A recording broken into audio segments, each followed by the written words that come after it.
Welcome guys to another commentary video. This is the second commentary video on the Colored Punch.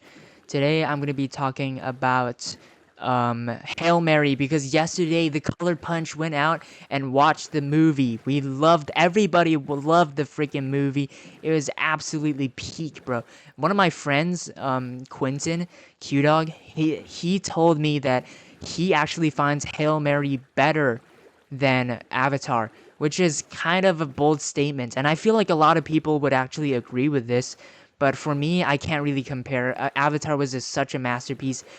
Avatar was more of a masterpiece, not in terms of writing, but more in terms of visual, just fascinations. Visual, like, I just can't believe this technology exists, to be able to make a movie such as Avatar.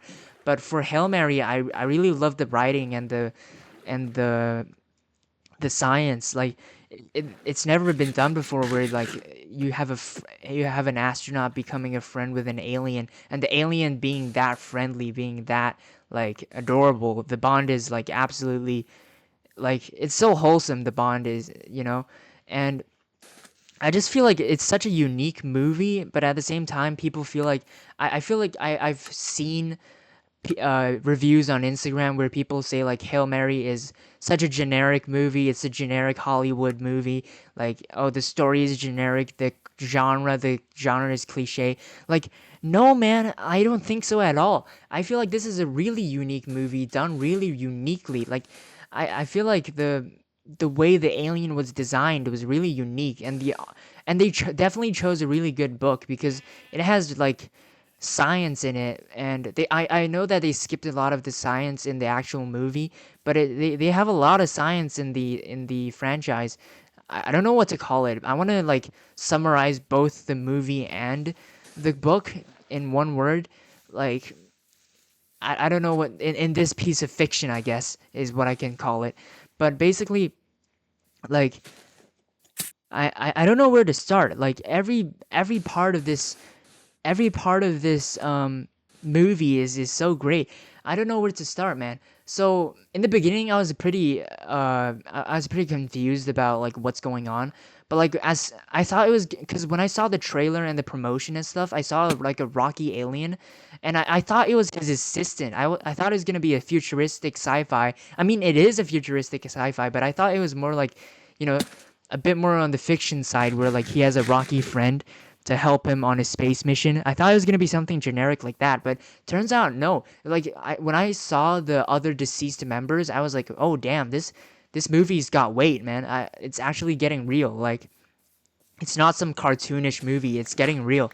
And then when he starts talking about the astrophage, I'm like, damn, like, I really want to it starts giving me like this temptation to figure out like what these astrophages actually are, what's actually killing the sun. Like, no, the sun is not dying. Like, the initial misconception that I had, that kind of guided me to like misunderstand the movie, was that I thought the astrophages were killing the sun.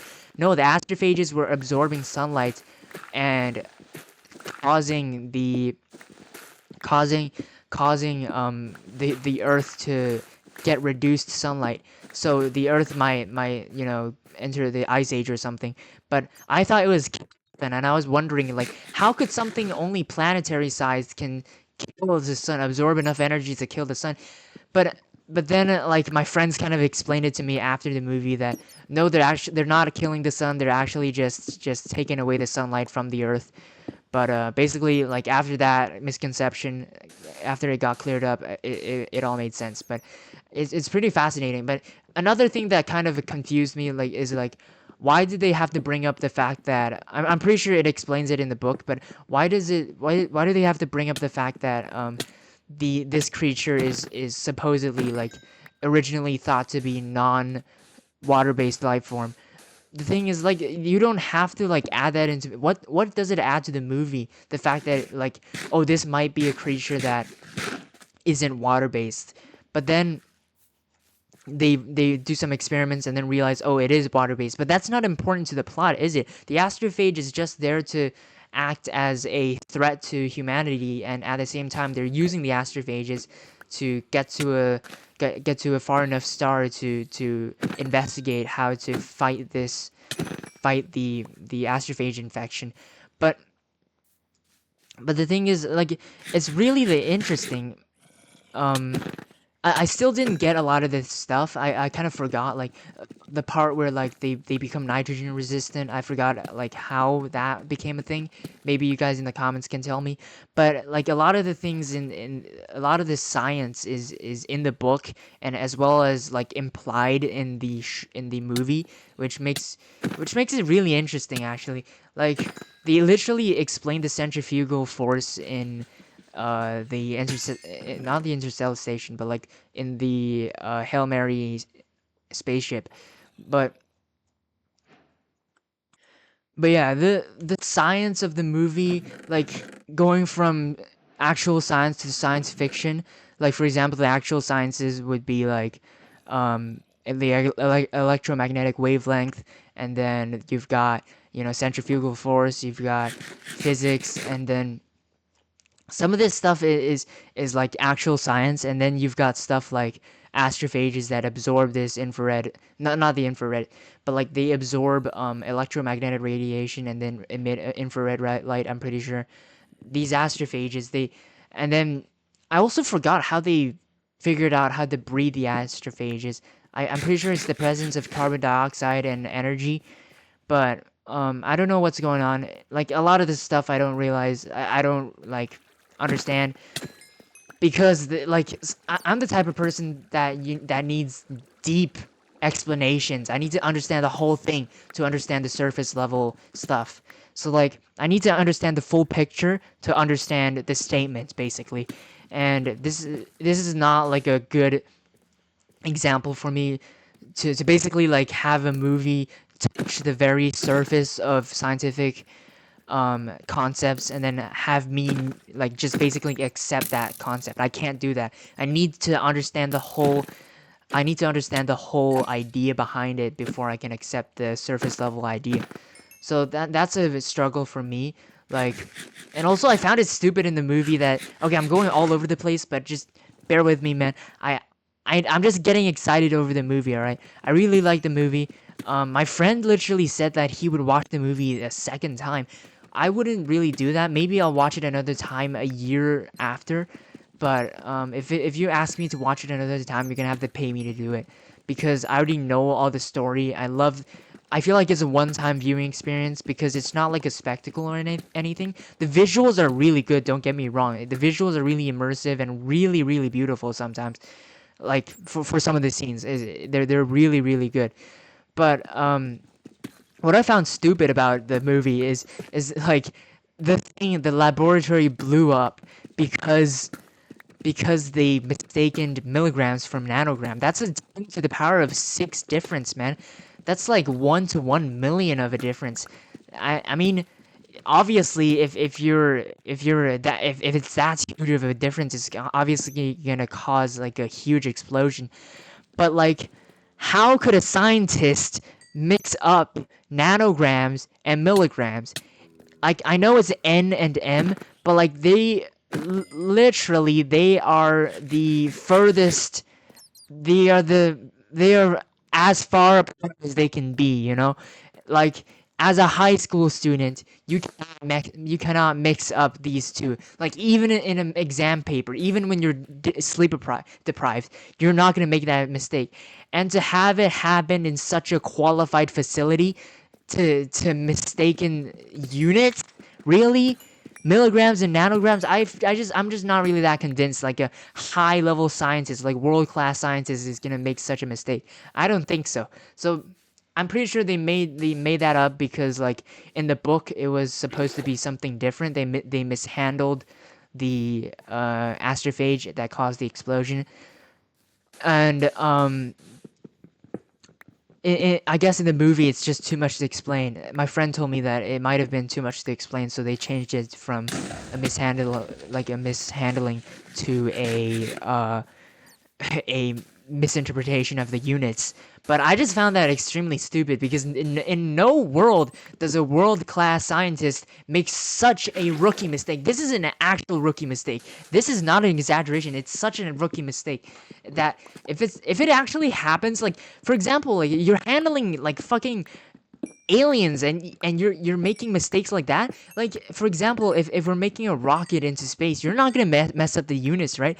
You're gonna make sure every calculation is correct. You're gonna make sure that you're gonna go over every calculation over and over again. You're gonna have computers to check for you. You're not gonna make a mistake because of some unit error. Like, if you're launching something as important as a space shuttle into space, it's rocket science. You're gonna be really careful with the math. You're gonna be really careful with the components and the parts and the amount of fuel and everything. Everything's gonna be precise. But like in this movie, like I guess like I'm a bit autistic. I'm acting a bit autistic for like um focusing so much on such a small detail, but like it's just stupid to me. I don't think that's something that's supposed to happen. But like we're on the 11-minute mark right now, and I'm still talking about this stupid mistake. But I just really wanted to talk about like how Rocky is such a wholesome alien. Like at first, like I really did not feel like the jump scare at first was necessary. Um, it's like I just keep like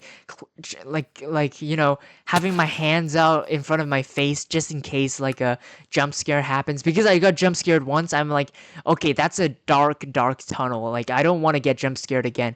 So like I don't know, man. I feel like the jump scare was really unnecessary because it's such a wholesome little alien, right? But I feel like maybe it was necessary because, like, think about it. Think about the context. Like, you're the only astronaut left. You're light years away from your home, and you're supposed to you're going into an alien spaceship, and you're trying to meet another alien, extraterrestrial life. I feel like that would be pretty scary. So I feel like, yeah, the jump scare was pretty valid, but I don't know, man. It's just so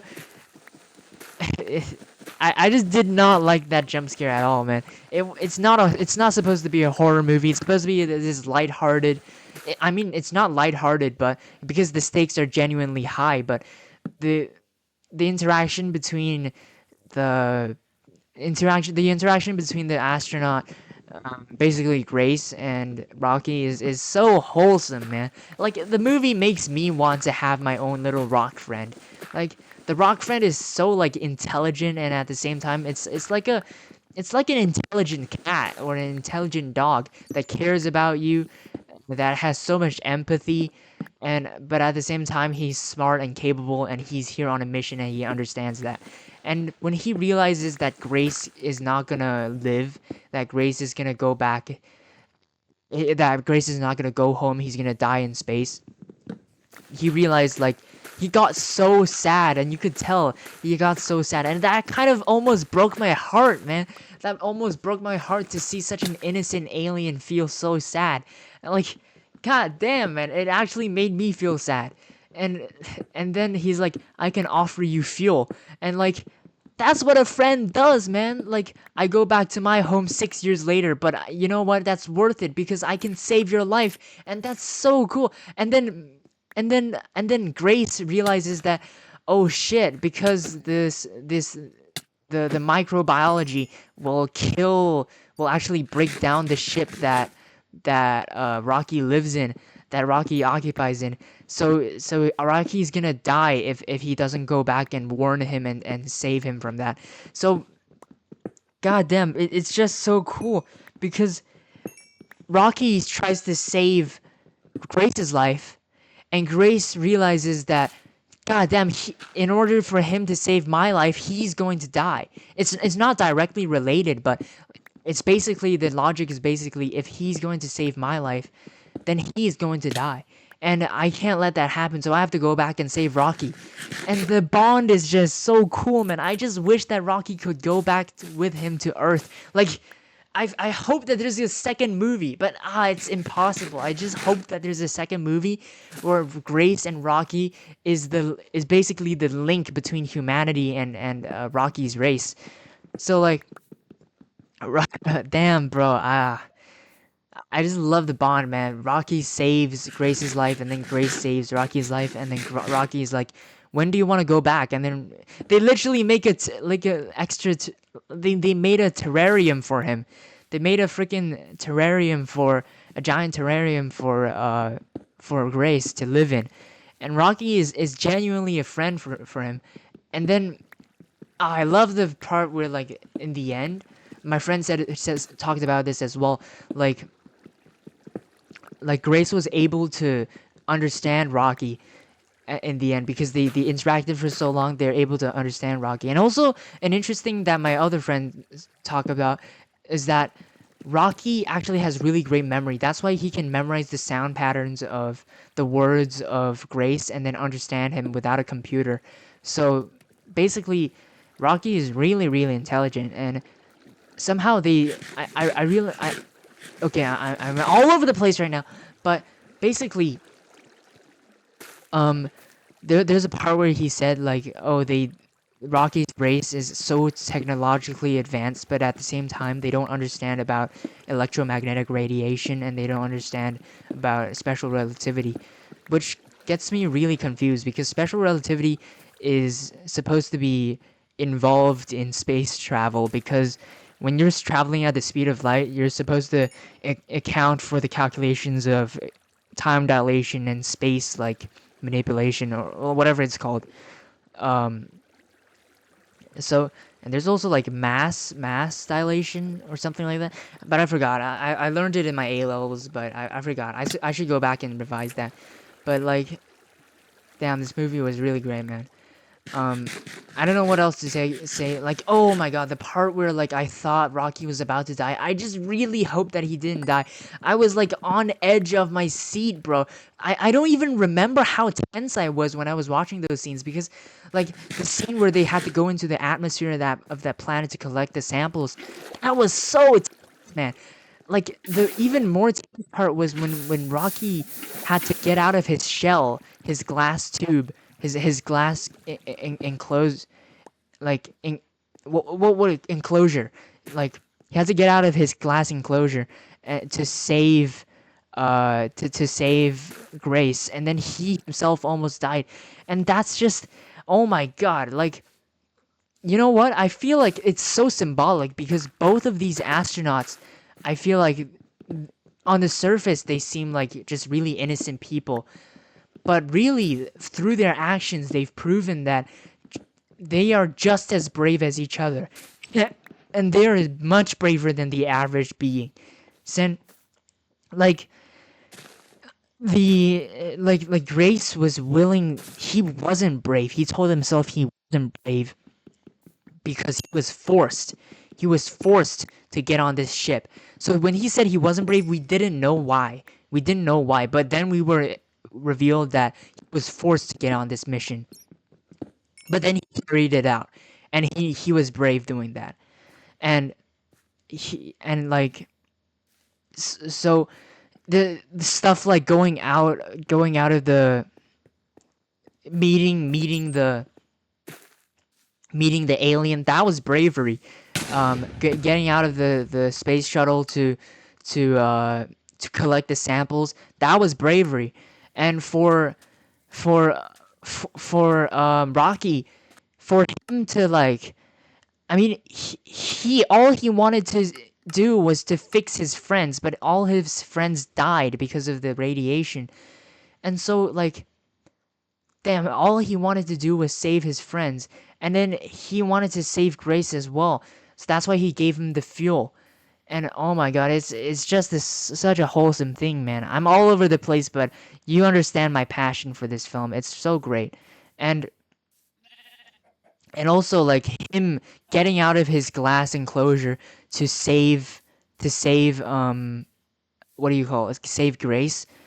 That's such a heroic act. I feel like he might be the most brave character in the show for doing that, because he knew he was dying. He was getting burnt alive by the atmosphere, but he did it anyway, and he survived in the end. So that, I feel like both of them are so heroic. I feel like there's so much symbolism in the movie, because the way we're revealed information is that we go from we go from we go from okay, I'm sorry for thinking too much, but basically you go from two narratives.